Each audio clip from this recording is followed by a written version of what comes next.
Hi, folks. Welcome to another episode of Deck Building from Friendly Open. And if you think your hearing is kind of impaired, that is not the case. Today I'm starting this episode, and I'm very, very happy that Miha has again invited me to comment this deck with me. So thank you for that, Miha. Absolutely, my pleasure, Hannes. And who else do we have today? We have a secret superstar of the community who was willing to share one deck with us today. We have Nico, aka Nil. Hello. Hey folks, how you doing? Thanks for inviting me. This is going to be really fun. Absolutely. So, Nico, thanks for joining us. And tell us, what kind of faction and agenda will you present today? So we're gonna build a deck with Tyrell and the White Book, but it's gonna be a little, with a twist. Okay, I'm glad to hear that because I think officially Tyrell White Book is kind of like the fifth most boring deck type you can build. Ah, okay. So I really hope, yes, that's official statistics. What are the other ones? Most boring is Starkfieldy. The second most boring is Greyjoy Fieldy. Third most boring is Martell Knights of the Hollow Hill. And fourth most boring is Tyrell Banner of the Lion. Okay. Cool. Yeah, good to know. Thanks. Okay. Yeah, so I'm really looking forward to the twist there. So Miha, you will be building the deck, right? And maybe Nico, just introduce us to the general idea of the deck and where the twist comes in. Yeah, so thanks. So this is a bit of a counterintuitive deck, I guess, because it's a White Book. You think it's board presence, it's getting your bigs out and like kind of do a power rush, probably finishing with turning for the king, stuff like that, which is a really, really good deck, although some people say it's boring. Apparently the fifth most boring deck. No, but it's a really strong deck, but this works a little bit differently, so don't be surprised. So basically this is like a hybrid deck that does attrition and then comes back with with some powerful characters, some knights, Kingsguard characters. So the idea is to kind of lure the opponent out, get the opponent to commit to the board, and then wipe the board and then come back stronger than the opponent can with the Knight's Guard stuff.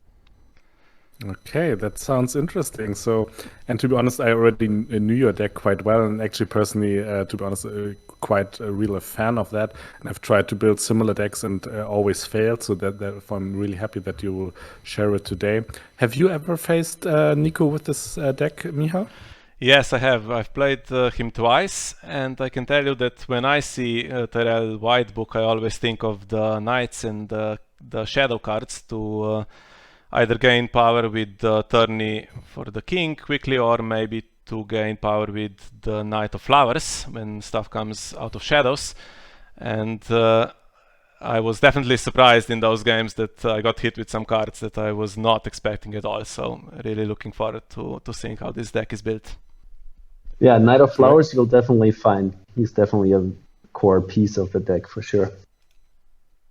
All right, so then why don't you start, Nico? How do you build this particular deck?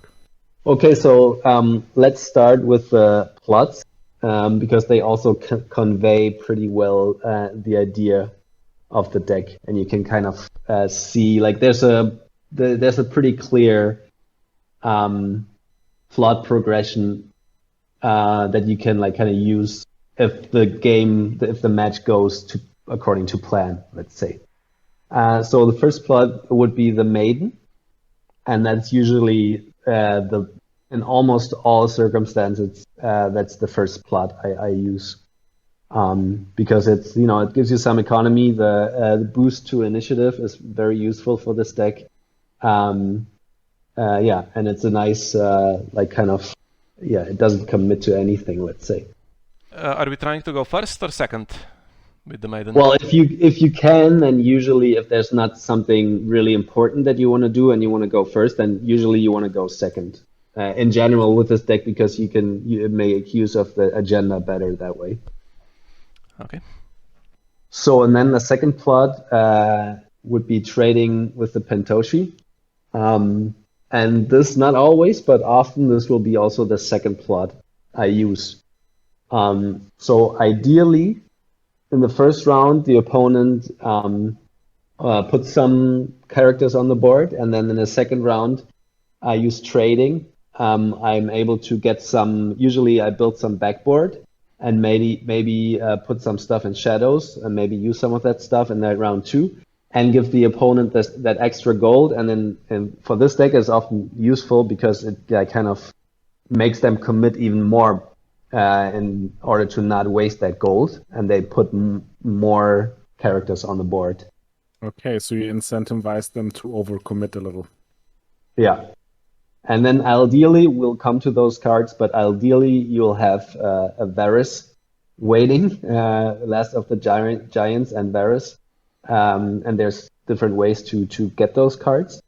But if you have them, the opponent commits to the board, and ideally maybe just one dupe or no dupes, and then you can wipe the board at the end of the round. Okay. And what other plots do you play? Yeah, then there's the white swords. So the potted Kingsguard plot. And usually what you want to do with this plot is not use it at the beginning and not use it to play characters out of your hand, but wipe the board with Varus. Maybe you have played some Kingsguard characters already, making the opponent even more eager to commit to the board in order to keep in check your Kingsguard people. Then you wipe the board with Varus, and then in the next turn, the opponent has to rebuild the board, and you can use the White Swords plot to full effect by bringing people from the discard pile right up into play rather than from your hand. All right, that makes sense. So these plots represent the comeback part of your deck. Yeah, exactly. So they're really important for that. So usually I use them in the third to fifth or even later rounds. Usually, sometimes you have to do more work to set the board before you use them. So it's really different to other white book decks in that you use these plots really, really late in the game. Okay, so I can show you what the restricted list is at the moment. So the White Swords is spotted with Sir Boros Blount and Sir Balon Swan. Is that a problem for your deck? Would you play those cards if you could? Yeah, I mean, so this deck has been hit a lot over the years. Definitely those cards at the beginning, both of them were also in the deck, and Boros was really great. And Balon was also useful, not as important as in other white book decks, but also useful, definitely. But the plot is more important. So since the plot has to be in there, the other two cards have to go, unfortunately. Okay. So then the next plot is March to the Wall. And this again is a really important plot because after you wipe with Varus, often the opponent will have one or two big characters, important characters with dupes, and you can get rid of that last character or one of the two last characters through March to the Wall. So it's a really, really important and useful plot. Right. So would you also sometimes would this be the instance where you use it in the first round when somebody tries to set up a cheeky Tywin with a maybe bodyguard and nothing else? So that could be worth it. Yeah. Absolutely, yeah. And I mean, actually nowadays I think it's not even that cheeky anymore because so few people play March that you see it all the time right now. I mean, and for a while I think it's not that uncommon anymore. It used to be super cheeky move, but I think not anymore. So actually now people are more surprised to see March to the Wall than to not see it. At least that's my impression. Yeah, and maybe against a deck that they think is a rush deck, they would be more likely to set up a single character because they're not really expecting attrition. Yeah, that's also true. Of course, yeah, it's not a typical attrition deck. If you see Martell Hollow Hill or something, you definitely expect March to be there, or maybe Burn or something. But in this deck, people don't expect it at all. Okay, Cool. so we have two And more. Yeah. So we have one close call, which is really helpful, and that's actually one addition that I used this deck in the Battle of the Nations tournament for Team Germany, and I played Tyrell together with Kai, who's also a great player from Germany, and he basically suggested that we add close call to the deck, and it's been in there ever since, and it's really useful because either you have to kill like one of your Kingsguard or one useful character, or the opponent kills that character somehow, Burn or Valar or something, and you can get it back. So Knight of Flowers, for example, is so useful that it's really important to get him back and keeping him alive.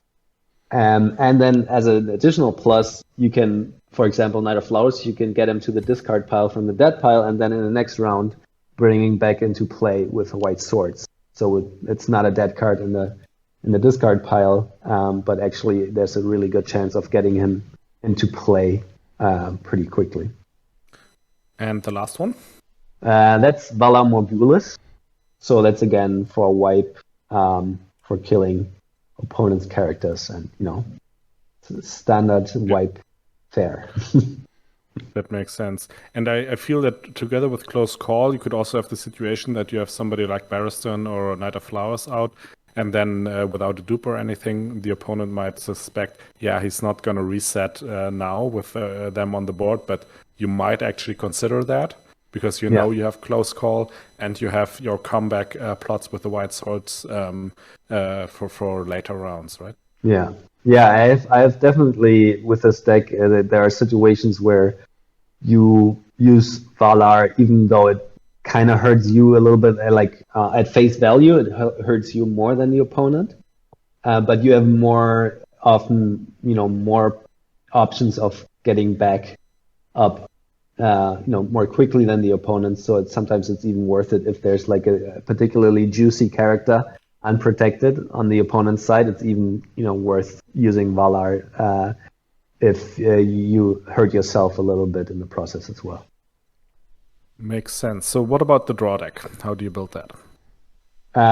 So let's start with the locations. And so for this deck, economy is really important, and Tyrell has some really nice economy cards. So let's start with those.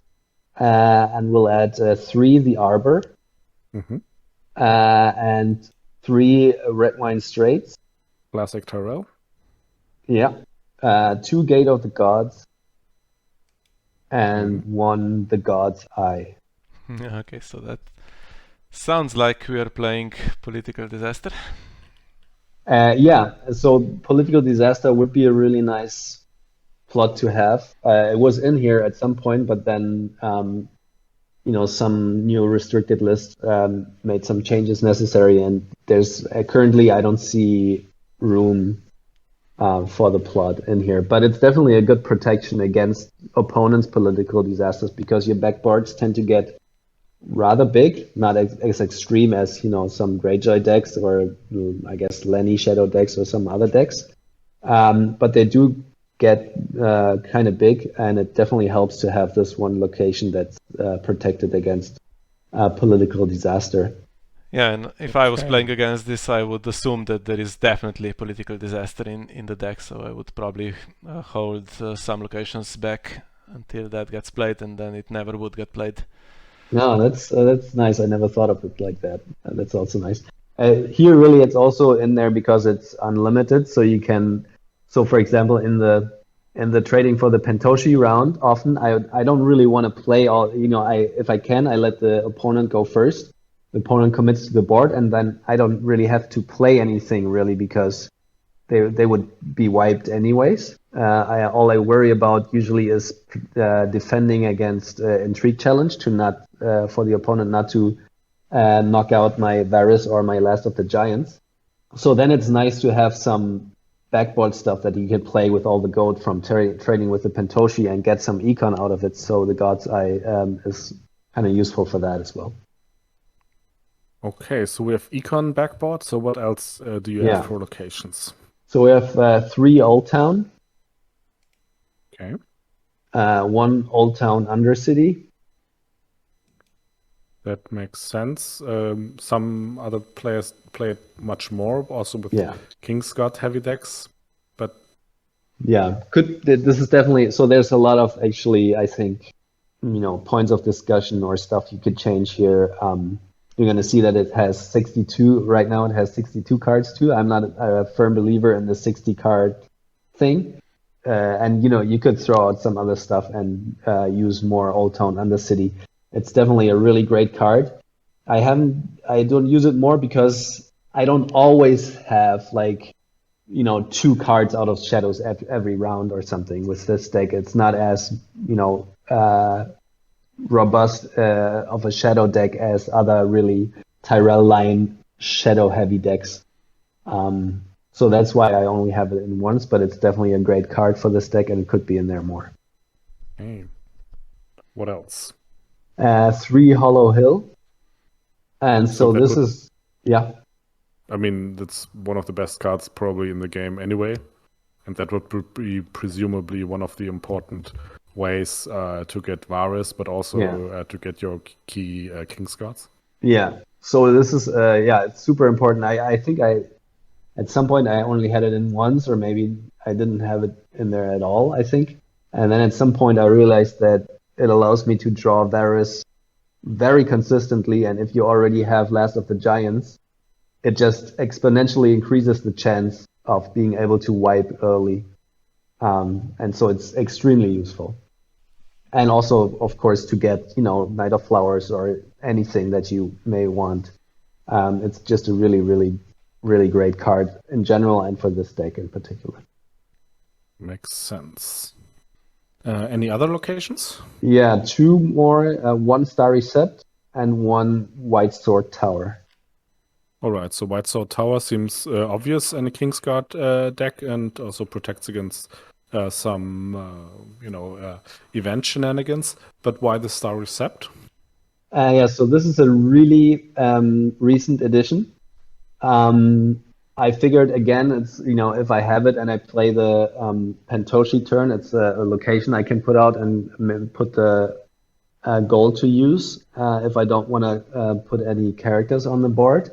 And also, it's the deck can not really rush, but can after the wipe and building back up and putting the Kingsguards on the board, it can be pretty quick in generating power, and this gives another punch, another 1 power or even 2 sometimes per round. And also, Begging Brothers are really, really annoying for this deck, and this is one way to neutralize them.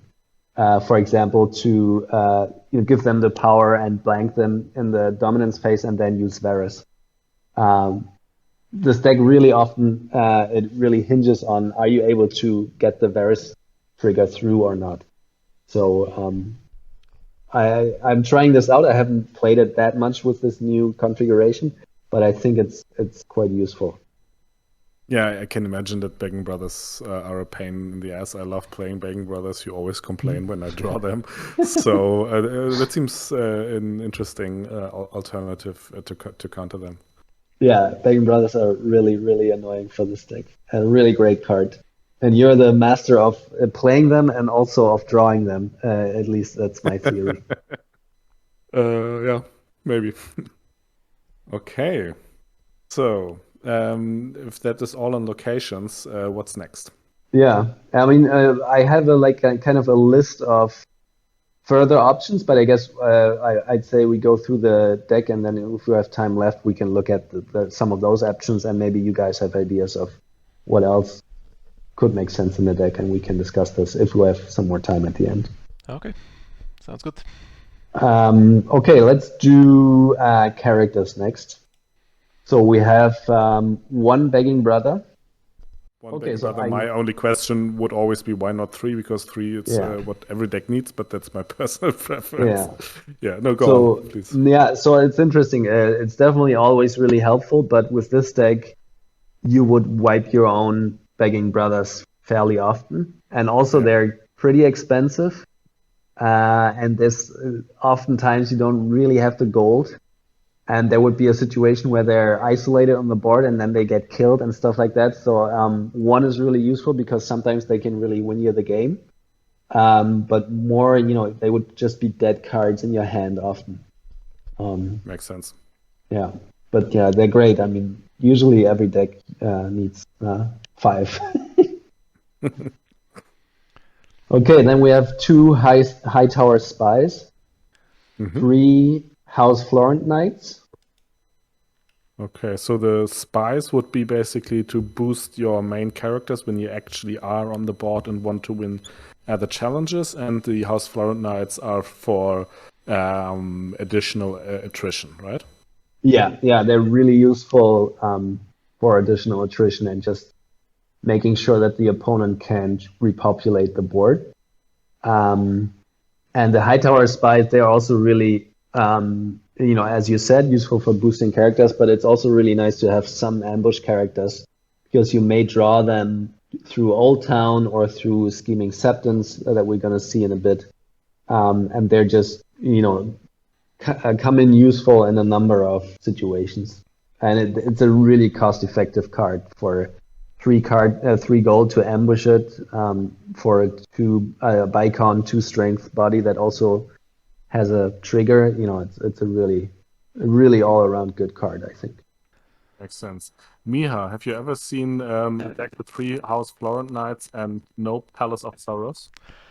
I have not. And actually, it's interesting.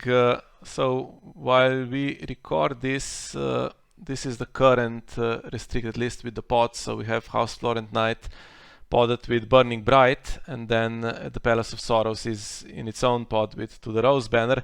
And there were some rumors, I don't know when this video will be published, maybe the restricted list will have changed by then, but there were some rumors that House Florent Knight might get podded with the Palace of Sorrows instead to break that interaction so that it can't discard bigger characters anymore.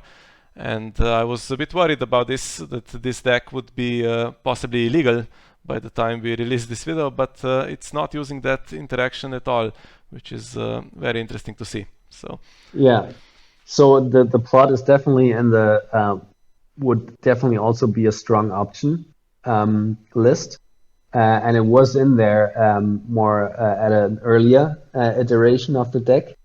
The problem was, so the best candidate to swap in would be the Maiden. But then the problem is that you don't have this neutral plot that you can just always play at the beginning. You would have to commit to either using Palace of Sorrows or trading with the Pentoshi or the White Swords or whatever. And it's really, it just doesn't flow well. Obviously, it would be a really strong choice for attrition, but in my view, there's no plot that you can take out for it. And you really need this neutral starting plot. At least that's my, my take after playing I don't know how many games with this deck. Yeah, but it would be. I mean, it's a super strong combination, and it's really too bad that you can't have 8 plots in the deck too, and use Palace of Sorrows as well, because it's awesome. And lucky thing is, if it gets potted, then I for once don't have to change the deck to comply within your restricted list. Yeah, are we trying to exploit this interaction in any way? Is there any cards that take House Florent Knight back to hand or try to put it into play from the discard pile or something like that? Not from discard pile. There is one. The Iron Bank will have its due. Okay, so not that much. I know some decks really like to try to get a bunch of triggers over the course of the game. Yeah, no, it's more of an additional thing. Like often, you do the wiping with Varys, so and then you kind of pick off the remnants, or the newcomers on the board. You pick them off with House Florent Knight. So I mean, it would be great to be able to recycle them more often in some ways, but so far for me, there's just no room for having those cards in there. Yeah, that makes sense. A side note is basically, I think it speaks of the strength of the maiden as an opener, that in this kind of deck, in with 3 House Floor Knights, you will still choose it over Palace of Sorrows in the situation. Yeah. That makes a lot of sense as you explained it. So beyond the House Floor Knights, do you have other characters built for attrition? Yeah, so we have 3 Varys, as we've already mentioned quite a few times. It's 3 core Varys. The Shadow Power Killer Varys would also be an interesting choice. So you could try it with 2 core Varys and 1 Power Killer Shadow Varys. I might try that actually at some point. The Power Killer Varys is also really, really strong. I just got screwed by him earlier today. So yeah, really strong card. But for now, it's 3 core Varys because the board wipe is just really important for this deck, and especially against all those, decks out there that really want to establish a huge board presence and then just overwhelm you. Varys is just super useful. And then we have 1 Jaqen and 1 Lisa. Used to be 2 Lisas, but now it's only 1 left. And they also obviously interact really well with Last of the Giants. So that's basically the plan. Those characters you almost never pay for, but you try to bring them into play with Last of the Giants. Then there's 2 Men in War and 2 Robert Strong, Yeah, which are both hates those. both really strong cards. And as we'll see in a minute, I run 2 Unexpected Guile, and that card makes those 2 characters that much more strong, that much stronger, because you can use them several times, over several rounds, or even within the same round if you have the gold, which is really, really strong. Yeah, so the agenda says at least 7 different Kingsguard characters, so we still have some way to go there. I think these were the first 2, Mendon and Robert. So we need 5 more. Yeah. So let's go with the Kingsguard people next. So 2 big Barristan Selmy, so the 7-cost Baratheon version, who is a Kingsguard. The other ones I think are not. Then 1 Jaime Lannister, the Kingsguard version. So the old Kingsguard version, right? From Lions of Castle. Yes, thank you. Yeah. And not the new one, because that one would interfere with your own shadow shenanigans too much. Did we say 2 copies? No, 1 Jaime, 2 Barristan. Okay. Then we have 1 Osmond Kettleback, who you can use.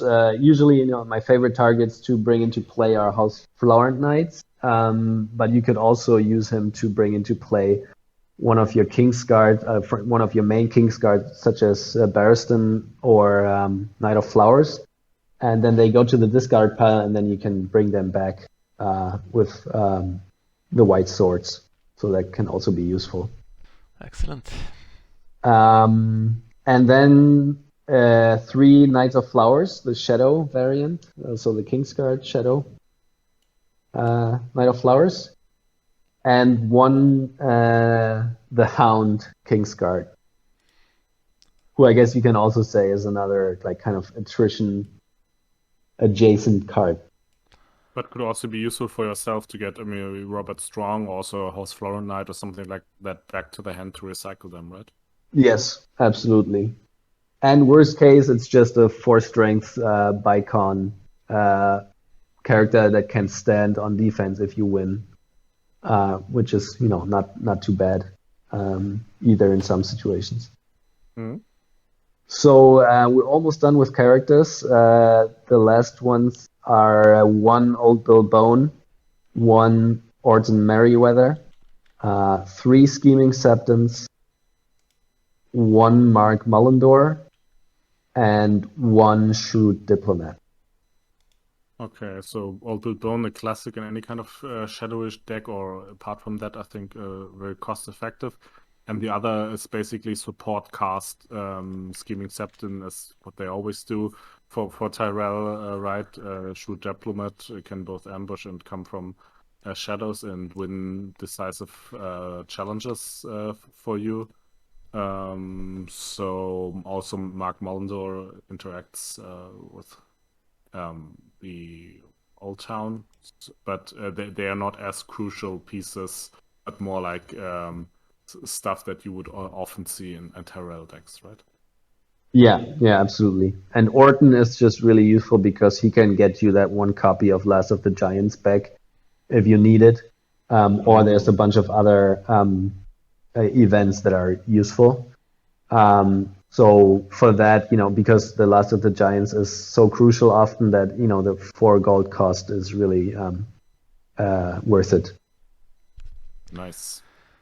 So then attachments, it's straightforward. We already mentioned Unexpected Guile, so I have 2 of them in there.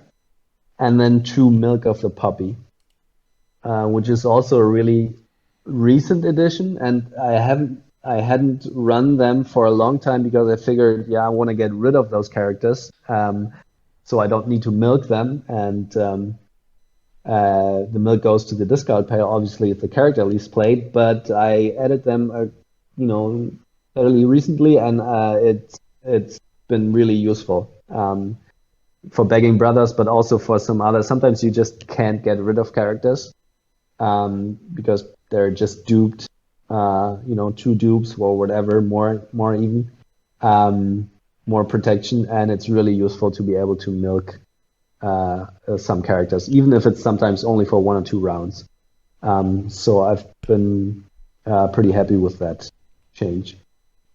And then we have 10 events. So 3 Last of the Giants, I already mentioned. 2 Nightmares, 1 Tears of Bliss. 2 Nightmares. Okay. 1 Tears of Bliss. 1 Bounty of Highgarden. 2 Hand's Judgment. And 1 Iron Bank will have its due. Okay, which nears the faction card, so conflicts slightly with your agenda. Yeah, that's one reason why there's only 1 copy of in the deck. Okay, 62, so not willing to cut anything at this point to get down to 61 at least. Well, I mean, other people will probably be happy to lose 1 or 2 cards. I honestly haven't, since this is not a combo deck. I guess for combo decks, I really understand why you need as few cards as it's allowed. For other decks, personally, I haven't heard a convincing argument why they have to have only 60 cards. I'm not saying that maybe a better deck builder would find 2 cards that are not as important and make this deck better. So feel free to do that or to email me or Discord me or whatever. But personally, I think it's not really. It doesn't make sense to say they always have to be 60 cards. I think, for example, Team China in the Battle of the Nations tournament also showed that you can build really, really strong decks with 63. Or I think one of the decks may even have had 64 cards. I'm not sure. So those 2 reasons are. I wouldn't know what to take out, honestly. I mean, you could take 1 milk out or whatever. I don't know. Maybe you guys have some ideas right now for what to take out. So in general, I'm the same opinion of you. It's not that important. It gains you some consistency. You will lose some flexibility. And this is just something you have to balance. And it also depends, I think, on the meta. The same as some inclusions or exclusions will depend on that you have to try some slight variations of that. But all in all, okay. I now really get the twist, Nico. So thanks for that. Yeah, no, it makes sense. So you really do have the strong focus on attrition, but as you have a real way to come back and you have strong characters with which you can also generate some power. So one of the questions that you have explained the general game plan, reset them with Varus, and then come back stronger. Are there also some situations in which you can basically play the, let's say, more normal Kingsguard style and just outpower your opponent? Yeah, it's absolutely possible by kind of trimming the opponent's board around the edges with, a Houseflorn Knight and Robert Strong, and then like kind of commit to the board earlier with Barristan and Knight of Flowers. And Knight of Flowers just can do a lot of work with shadow cards. And those two characters can just generate a lot of power. So there definitely have been games where I like kind of used a different game plan, and like kind of went ahead right away and tried to finish soon and didn't reset myself. This deck used to be better at that when Boros was still allowed, because you could basically, when you were at like 6 or 7, or maybe 7 or 8 power, you could kind of do a mid-game rush with, and even when you were first player, because I used to run March, Queen March, so the forecast March version, Marjorie Tyrell, in there, and then with Boros, I would bring in another, let's say Barristan, with Knight of Flowers already on the board, and then all of a sudden you have a lot of renowned characters who can attack twice, thanks to March, to the Queen, and that could like kind of rush you and get you over the finish line very quickly. But without Boros, it's a little more difficult. So that game plan has like kind of moved to the background a little more, and now I only use it in games where basically the opponent also doesn't want to commit to the board, I guess. Yeah, that makes sense. So Miha, when you now see the whole deck, and Niku has explained his strategy, do you think this is one of a deck that basically where you have a huge advantage as the opponent if you have already played it and understood its purpose?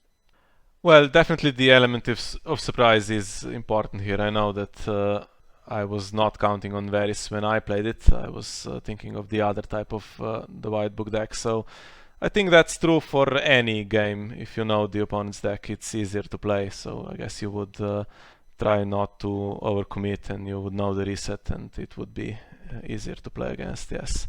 But yeah, definitely a very surprising deck, this one. So the cool thing is, if the opponent, like, of course, there's a lot of exceptions, and there's a lot of decks this deck struggles with. But one cool thing is that if with some decks, if the opponent plays too defensively, then you can actually overpower them. You can say, all right, if you want to play it this way, I'm going to put out my Kingsguard people and start generating power.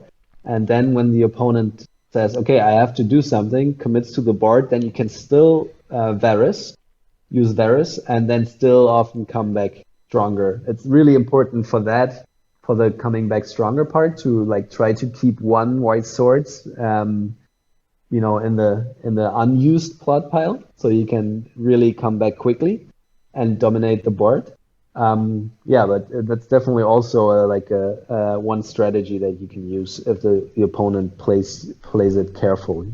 Yeah, makes sense. There are a couple of big ones here with renown, Barristan and of course the Knight of Flowers, who stands a lot. And there is also Sir Jaime. I know when I played against Sir Jaime in the past, it doesn't look like much, but then suddenly this ability that characters gain renown while attacking alone makes some difference, because you have characters with high strength that don't have printed renown, like Sir Robert Strong, and then it sneaks up on you, I guess, over the course of the game.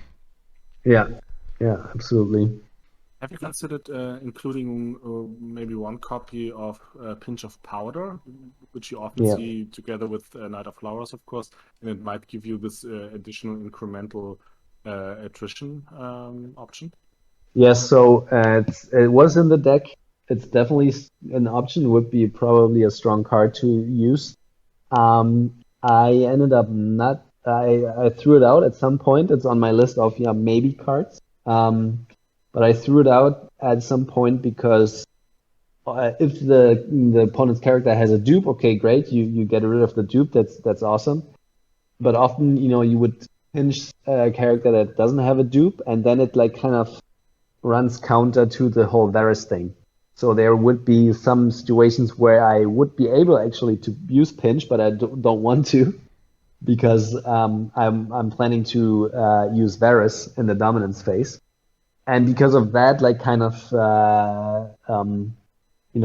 negative synergy or whatever, because of that like kind of collision of game plans, I took it out. But it might be a better deck like putting it in somehow again. Okay. Yeah. And maybe you can tell us like what is a really good deck type to play against for you? So where do you get consistently good results? And what is the deck type where you have to struggle with this deck? So actually, I can look up in my stats thing here. I can tell you which factions. But in general, any deck that wants to have board presence and does not have cancels. So for example, many Tark decks, Dothraki decks, for example, are usually or also, Tark, Lord of the Crossing or stuff like that, are usually a good matchup because they don't have cancels and they want to really commit to the board, and you can just wipe them pretty well. Then Aloof is a nice matchup usually because you get power from wiping the opponent, so that's nice. Yeah. So basically any deck that wants to commit to the board, but for example the recent Night's Watch decks that really commit to the board, they are tough because they have Castle Black, which cancels Hollow Hill, which is tough. And they just have access to so many dupes that it can get hard to actually wipe them. So it's kind of a coin toss who gets which pieces when. Okay. And what other kinds of decks are problematic for you? Shadow decks. So the decks that also don't commit to the board and then also have attrition elements. It's annoying. It's not a lost cause, but it's tough. It can be tough. And decks with a lot of cancels. Just decks who can cancel locations and character triggers is really, really tough. So, for example, I don't know if many listeners will know this deck, but Martin, who won the Friendly Open season last season, who has a really, really good Lenny Free Companies deck. And we played in this Champions of Westeros round or like season in the first round, I think, and he beat my deck pretty soundly because he just had all the cancels and was just able to cancel everything. That makes sense. And what about like rush decks? For example, Mia, you had this very strong power rush deck. I think with which you won Italian nationals, right? Do you think you would stand a chance here against Nico?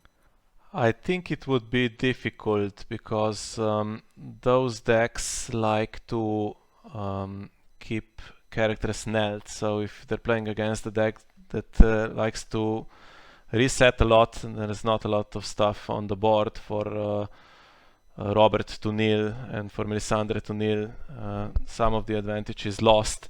And then there is the rush part comes with the white ravens in dominance. So if a deck gets rid of those and you can't do it more than 1 or 2 rounds, then of course that quick power gain is gone. And it needs winter festivals to work, so I'm just checking here. That part actually is slightly better than you would expect against Tyrell, so there is only 1 summer plot here that would block those. So not sure how that would go, but I think it would be a difficult matchup for that particular deck. I think any rush that plays on the board might be in trouble against this.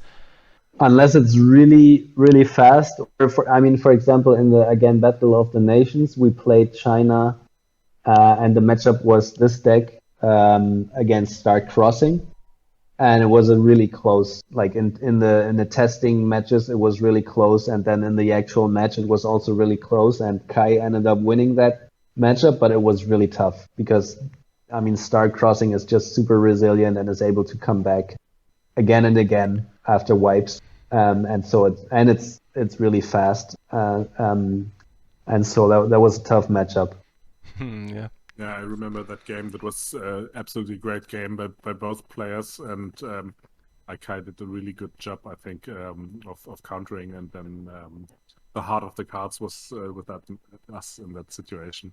Yeah, truly, it was super tight. And maybe the last thing to deck types to face. What about passive power decks in general? How can you deal with them? So, for example, you have kind of the Drowned God, for example. They kind of passive power, but they also do need some kind of board presence, right? How does that go? So in general, Greyjoy is, if I look at the stats here, is the toughest matchup.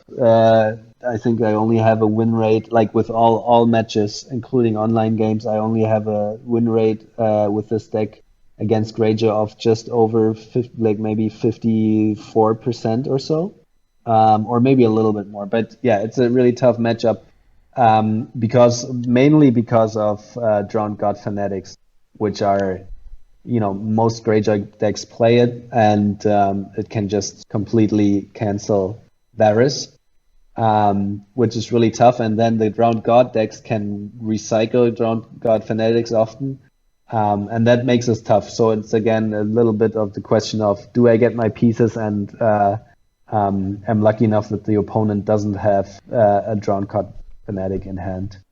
But if they have, it's tough because they can actually repopulate from the dead pile also pretty well. So yeah, it can be a tough matchup. But still, I think it's a good sign if your tough matchup is still over 50%. Looks like it's a really strong deck then. Exactly. Yeah.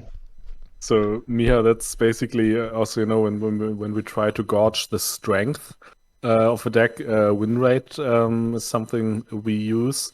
So I understand. So basically, your worst faction matchup has a 54% win rate.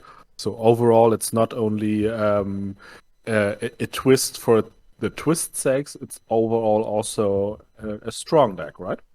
Yeah, I would say so. Those are really good stats. I think with my decks, I don't have a single one that would be over 50 on all different factions that it plays against. Yeah. So it has the surprise element, but even if you know how it is played, it's still difficult to counter. So that's also why I personally really liked it and really liked the idea, because it's not just your good old Tyrell white book style, and you have the flexibility of how to play that. So it has a strategy, but it also has flexibility. So I think was a really strong idea. And I also have never actually seen anyone else play it like that. So that's I think a really innovative idea. And thank you for sharing that, Nico. Yeah, thanks. Now everyone knows my best decks game plan and will crush me in future competitions. That was the plan all along. Yeah, exactly. You're not even gonna publish this. This is just for you to crush me in the future. No, yeah, thanks for having me. This was a lot of fun. Thank you for listening to my ramblings and for indulging me in listening to how I built this deck. Great. So, Miha, thanks again for hosting that. I would say you can have the final word on what your thoughts are on this deck, and then we can call it a really nice Tyrell White Book day for today, right? Yeah, so one last question that I had just looking at this list now. So there is one Baratheon character here, Barristan, and a bunch of Lannister cards. So usually we see similar strategies just played as Tyrell Banner of the Lion. So what is the difference here between playing Banner of the Lion and selecting the White Book like you have? Yeah, so definitely an option. Really strong decks. Just Tyrell Lion. For example, this deck was unfortunate enough again in the Battle of the Nations tournament to play against Radek's Tyrell Lion. Really attrition heavy deck. and lost both times. So yeah, it's definitely an option. So here, Barristan is just a good character, and he's pretty big and has renown, and so that's useful for this deck. And then the other thing is that just the agenda is pretty useful. Many people forget it. I think you did also in our match. They just attack, and you can just defend and gain 1 or 2 additional power and have their characters knelled. So especially when you keep the boards fairly small, and then your Kingsguard are pretty big, then the agenda really shines because it allows you to really defend any attacks and still hit back with your own power challenge or whatever you want to do.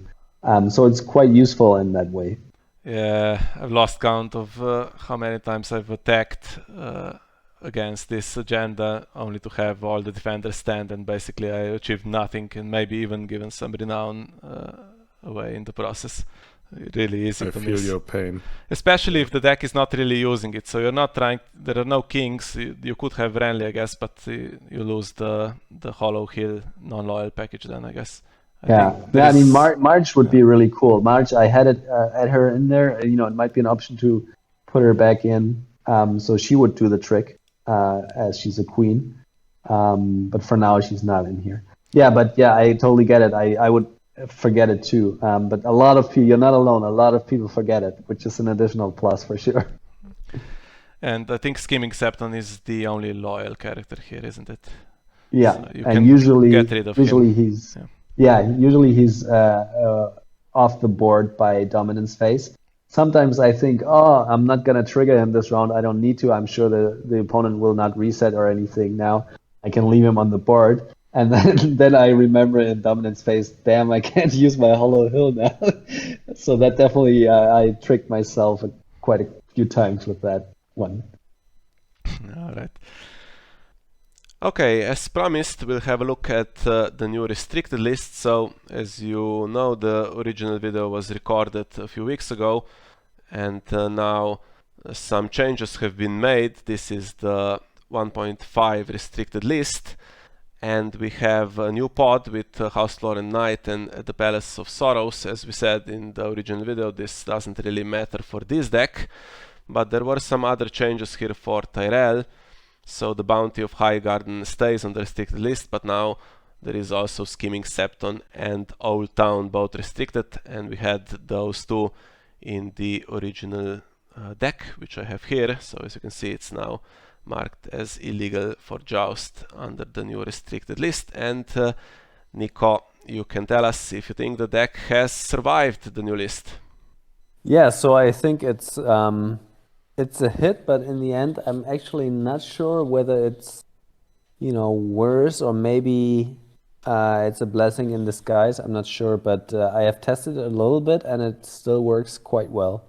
I can tell you that much. Okay, so what changes have we made here?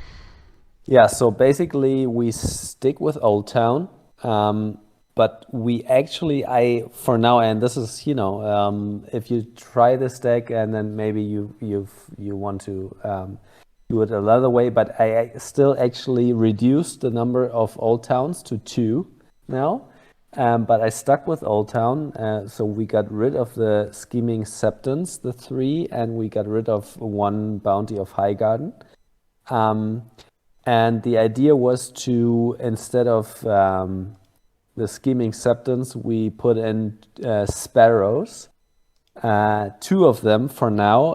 Again, it might be nice to have 3. It's a really strong card for this deck, but for now I try to make it work with 2, and it works pretty well so far. And in order for the Sparrows to trigger consistently, I put in 1 more Gate of the Gods. And in order for Old Town to be able to trigger consistently as well, since we don't have the Scheming Septons anymore, I put in 1 more Hightower Spy than before. So up to 3 Hightower Spies from 2 in the prior iteration of the deck. Okay, looks good. So I guess it was easy to get rid of the Bounty as the restricted card, because there was only 1 copy. Yeah, I mean, it's a really strong card, and you could have argued for maybe putting in more, but since I only ran one of those before, it was not a really tough decision to just get rid of it. Yeah. Okay.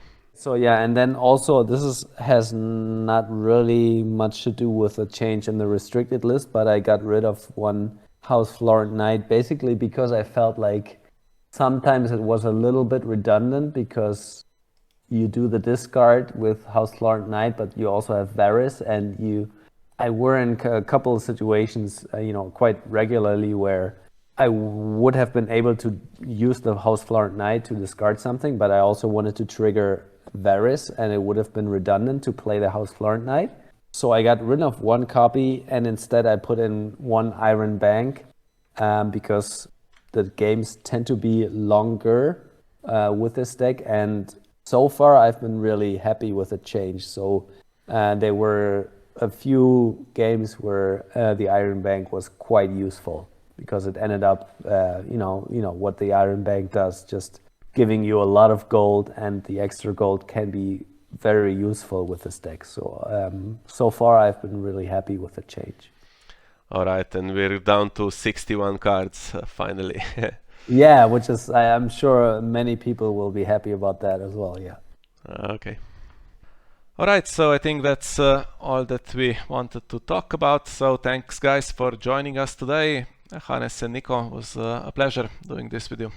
Thanks for hosting me here. Thanks for sharing, Nico. Yeah, thanks for having me. It was a lot of fun. All right, and to our viewers, thanks for joining us, and we'll see you next time. Bye-bye.